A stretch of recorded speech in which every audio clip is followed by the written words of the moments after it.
Olá, estamos conversando mais um programa em Tom de Conversa. Nosso programa de hoje puxa um assunto altamente importante. Aliás, como tem sido importantes todos os programas que a gente tem feito, porque o objetivo é atingir você, cidadão. E hoje nós vamos falar sobre reforma administrativa na sua vida, na vida do cidadão. Por que esse assunto? A gente sabe que o serviço público, o servidor público em especial, anda reclamando. Está dizendo que não está com o salário achatado, não está sendo estimulado, não tem planos para crescer na carreira. Aí do outro lado você diz assim, e eu, que não sou beneficiário do serviço público, que pago meus impostos e não sou beneficiário do serviço público. Pois é. Então é aquela história de que diz assim, em casa onde não há pão, todos brigam e ninguém tem razão. Para falar sobre esse assunto, nós convidamos o Dr. Marcos Brito. O Dr. Marcos Brito é formado em Direito pela Universidade Federal de Sergipe há 27 anos. E há 27 anos ele tem se dedicado a essa causa. Desses 27 anos, 13 servindo no Tribunal de Contas.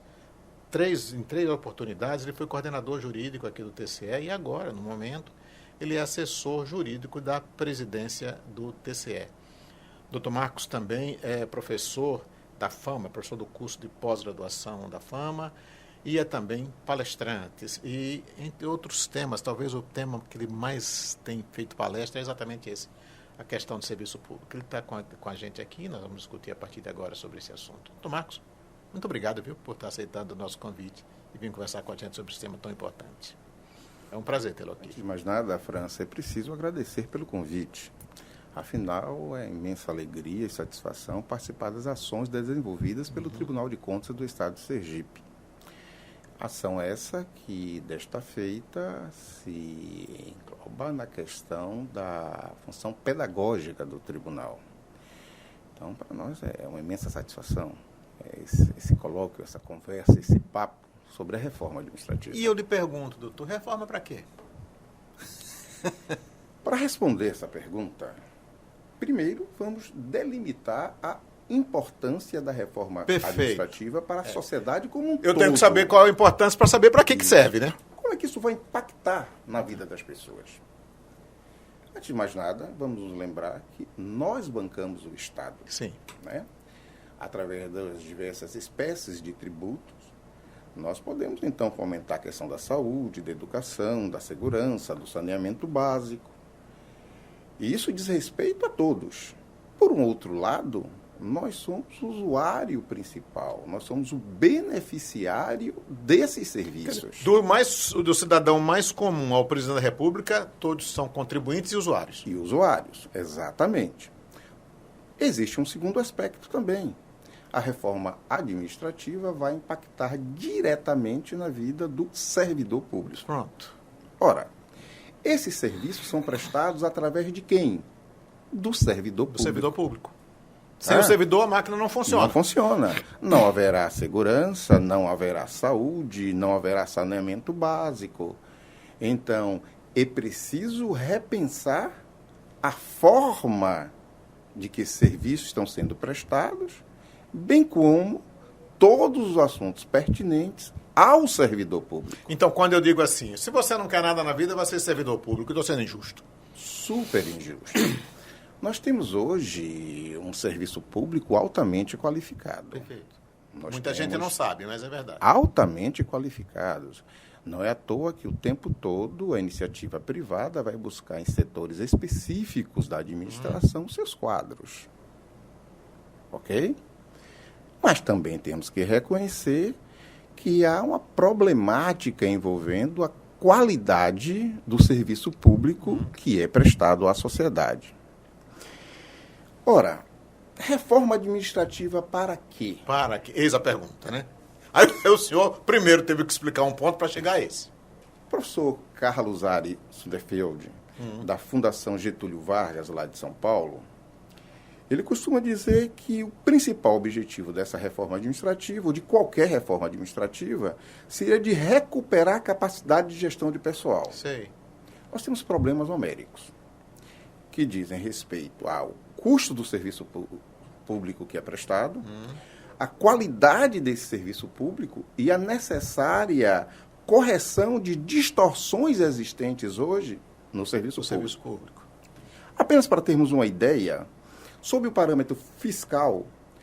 94,5% de tudo que é comprometido com as despesas obrigatórias são carreados exatamente para previdência, quer dizer, inativos, e para o pagamento do servidor público. E é bom lembrar que nossa população está envelhecendo, né? Exatamente. Não. Aumenta a base da pirâmide. Por outro lado, 969 bilhões de reais, quase 1 trilhão de reais, é destinado ao pagamento, ao custeio do serviço público, do servidor público. Quase 1 trilhão de reais, que vai impactar na vida de 11,4 milhões de pessoas. Quase 12 milhões de pessoas vão compor o quadro de servidores públicos da União, do Estado Isso e do quando município. o senhor fala, doutor, o senhor fala do servidor público que está trabalhando, não são seus dependentes, né? Não, estou falando do servidor público. Sim, não são os dependentes. Aquele com vínculo ativo com o Estado. Vamos supor, eu sou servidor público, mas aí eu tenho esposa, eu tenho filhos, então o senhor não está incluindo isso. Se eu for incluir isso com efeito cascata, nós teremos uma enormidade de pessoas que são atingidas diretamente pelo serviço público. E que são realmente. E que são realmente. É uma realidade em contexto. É verdade. Certo? A PEC 32, ela, na verdade, ela foi proposta do ano 2020 pelo Executivo, certo? Passou pela Comissão E o que é a PEC 32? Proposta de emenda à Constituição. Sim, 32, visando... a reforma administrativa. Ótimo, certo? Muito bom. É a PEC número 32. Ou seja, a coisa já está andando. Já está andando desde 2020. Ela passou pela Comissão de Constituição e Justiça, passou pela Comissão Especial, agora em setembro de 2021, há quase um ano atrás. E a tendência é que ela tramite agora no plenário da Câmara dos Deputados e posteriormente vá para a Câmara, ou vá para a Casa Revisora, que será o Senado. Isso é importante destacar, França, porque nós estamos vivendo agora um momento eleitoral. Ora, a PEC 32 não deixa de ser uma proposta do atual governo. Sim. É a visão que o atual governo tem da administração pública, do servidor público. Ok? Certo. E isso precisa ser discutido neste momento. Exatamente quando nós temos candidatos à presidência, quando nós temos candidatos ao Congresso Nacional, que vão dar o destino dessa emenda constitucional. Eu tenho dúvidas que no ano de 2022 essa PEC não só passe, que ela irá caminhar devido ao processo, ao longo processo eleitoral que nós vamos enfrentar. Perfeito. Certo?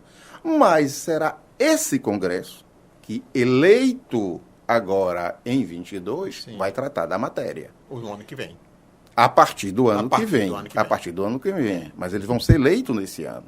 Então nós devemos estar atentos às propostas que estão sendo colocadas para dar a continuidade dessa discussão no Congresso e posterior aprovação. Agora, essa PEC, no ponto de vista do advogado Marcos Brito, do cidadão Marcos Brito, do servidor Marcos Brito, essa PEC vem melhorar a situação do servidor e da população?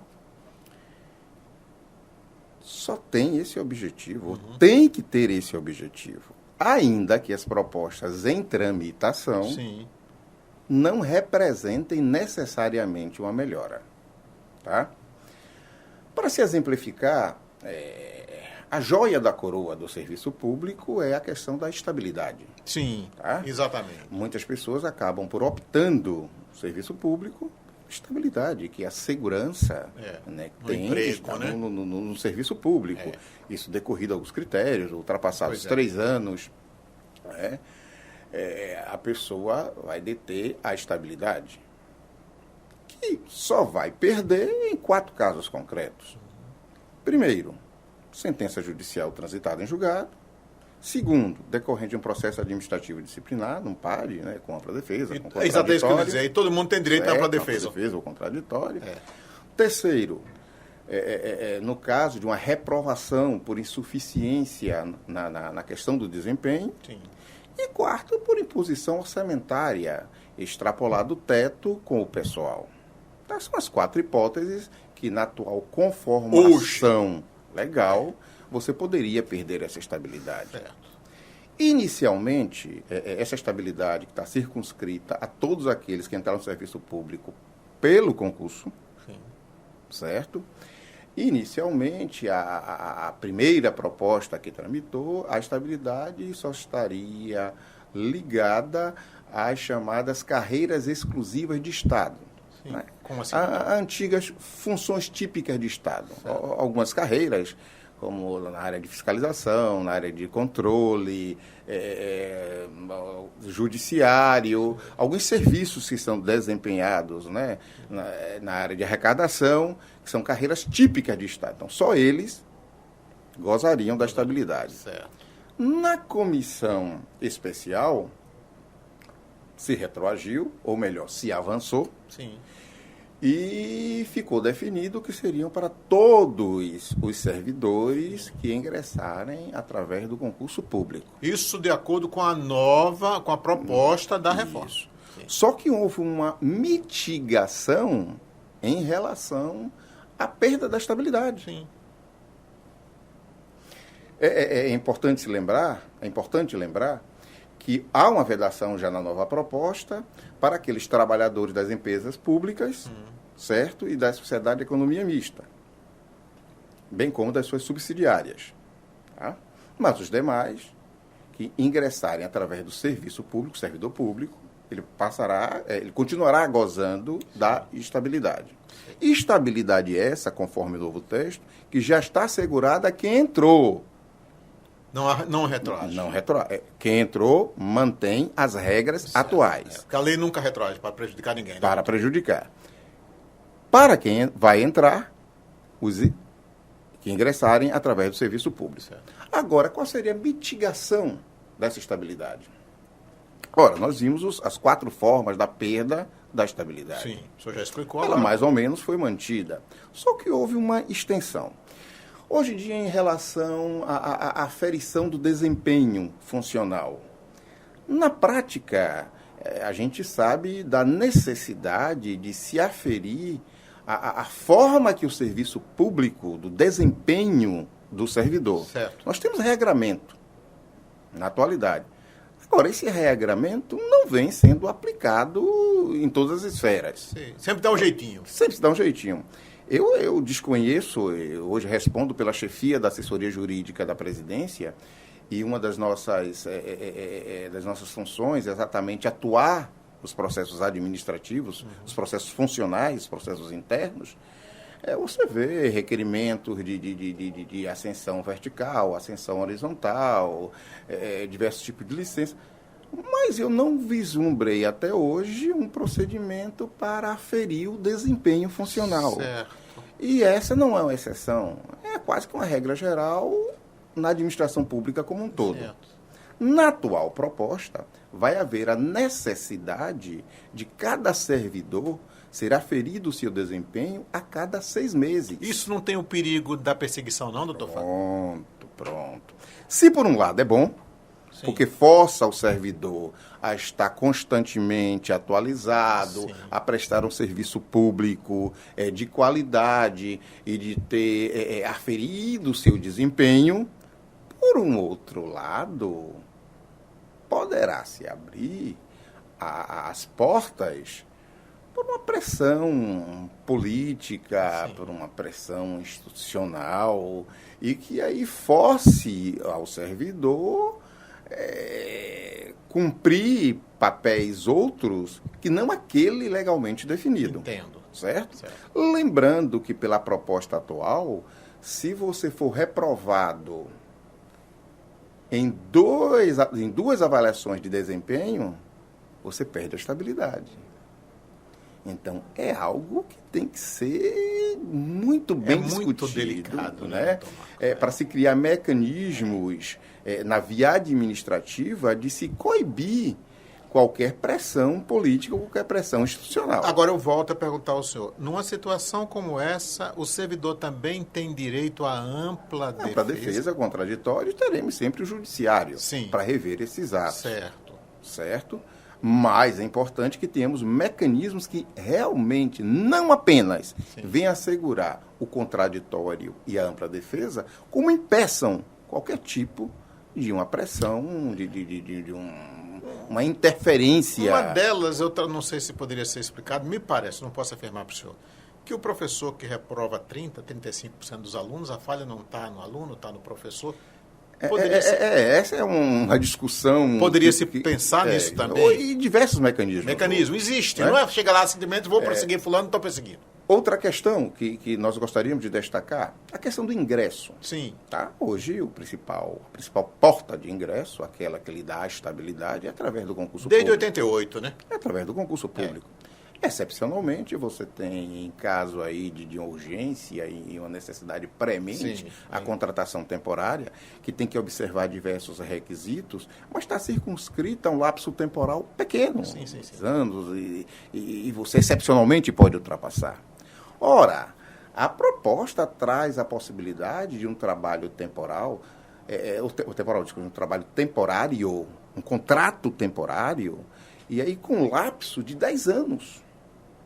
E outra, através, tudo bem, de um processo simplificado, mas esse processo simplificado poderá ser afastado em caso de urgência.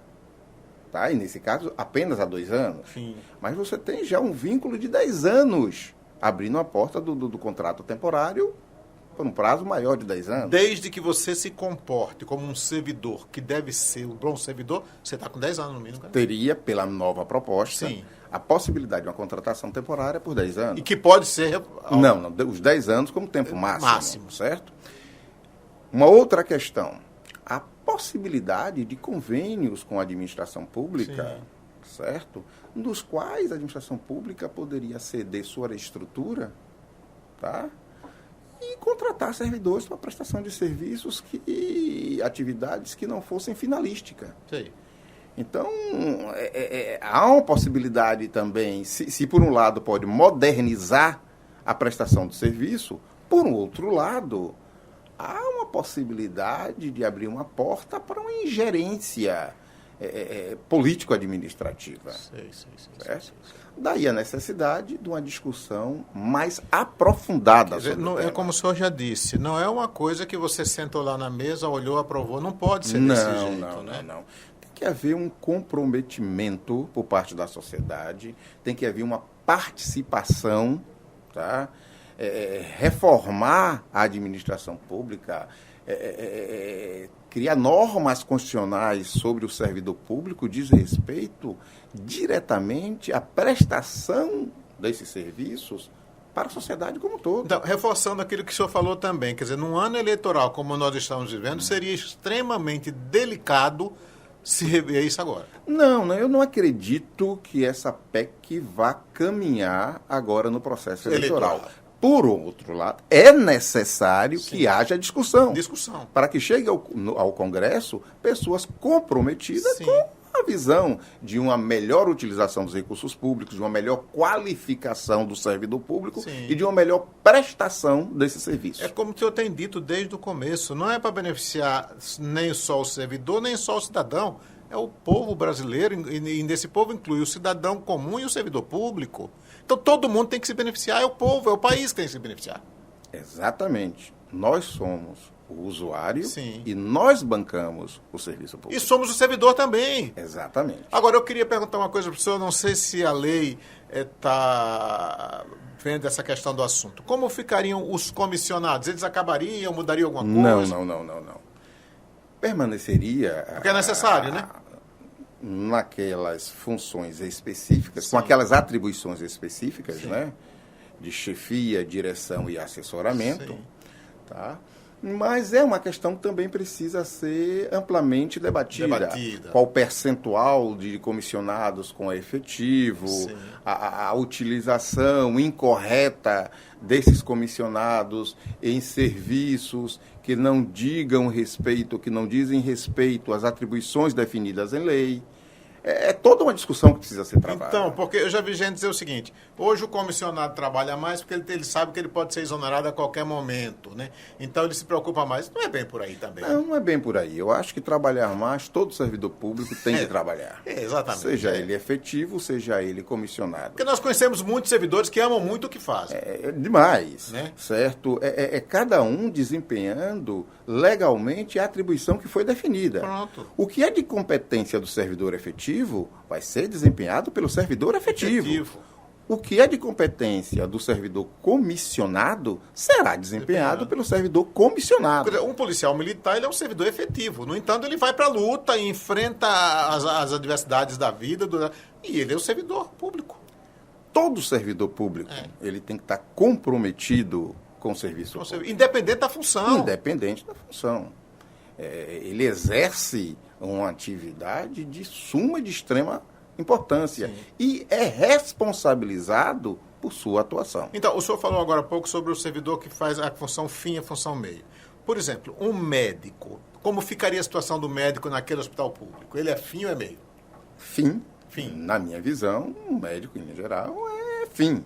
Certo? Nós temos hoje diversos institutos jurídicos que tratam da matéria, elastecendo a forma de atuação dos servidores da saúde no serviço público. São médicos, enfermeiros. Devido à imensa demanda e ao restrito quadro de pessoal que nós temos a dar conta dessa demanda, a participar do serviço público na área de saúde. Quer dizer, é necessário, então, que essa mudança inclua também... Vamos contratar mais profissionais. Estamos precisando... Agora, tudo isso precisa ser revisto.